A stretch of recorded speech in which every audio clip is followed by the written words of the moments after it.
Question 8, Part A. A cylinder of radius x and height 2h is to be inscribed in a sphere of radius r centered at O as shown. Part 1. Show that the volume of the cylinder is given by V equals 2 pi h times r squared minus h squared in brackets.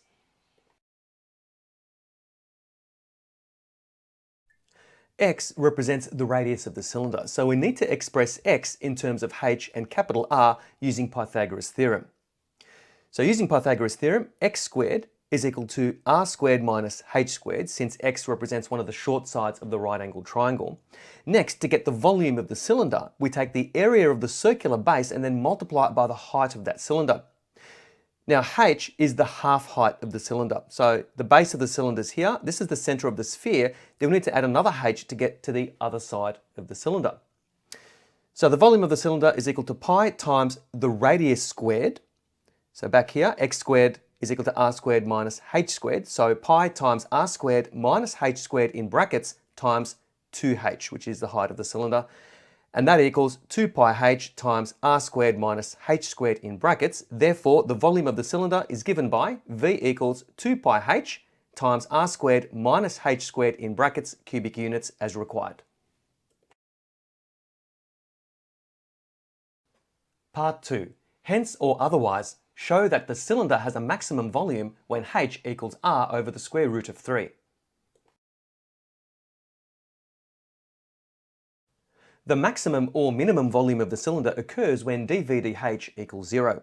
Now the volume V is equal to 2 pi h times r squared minus h squared in brackets.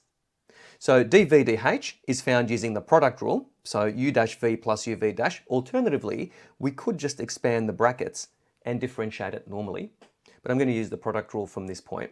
So dV/dh is equal to 2 pi times r squared minus h squared in brackets plus 2 pi h times negative 2h. Noting that r is a constant, so we need to be careful of this. H is the variable.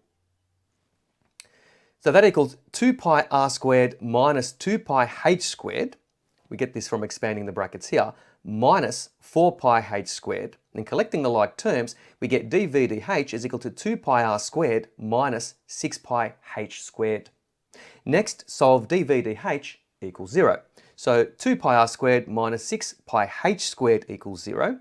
Dividing all terms by 2 pi, we get r squared minus 3h squared equals 0.